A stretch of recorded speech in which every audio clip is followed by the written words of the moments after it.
उत्तर प्रदेश के एक छोटे से गांव में एक पुराना पीपल का पेड़ था।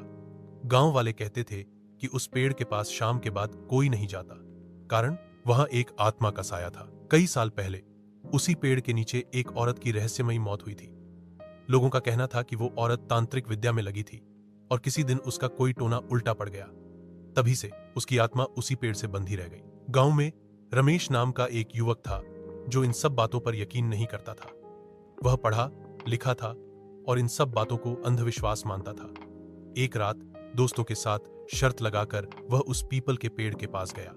हाथ में टॉर्च और जेब में मोबाइल लेकर वह सीधा पेड़ के पास जा पहुंचा।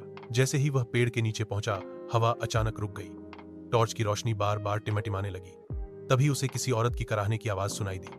वह घबराया पर सोचने लगा कि शायद कोई जानवर होगा, लेकिन तभी उसकी टॉर्च अपने आप बंद हो गई। अंधेरे में उसने देखा कि पेड़ की एक डाली पर एक सफेद साड़ी में लिपटी औरत झूल रही थी। उसके बाल खुले थे, आंखें लाल और चेहरा इंसानों जैसा नहीं लग रहा था।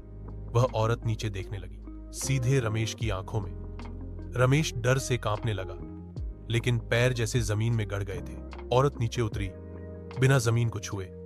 उसकी सांसें सीटी जैसी आवाज कर रही थी। क्यों आया है तू? आवाज ऐसी थी जैसे कई लोग एक साथ बोल रहे हो। रमेश की आंखें फटी की फटी रह गईं। वो चीख भी नहीं पाया। अचानक उसके दोस्तों की आवाज दूर से सुनाई दी। पेड़ के पास पहुंचते ही वो औरत हवा में गायब हो गई।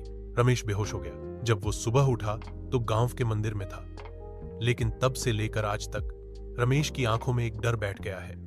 वो कुछ नहीं बोलता, किसी से नहीं मिलता, बस रात को नींद में बड़बड़ाता है।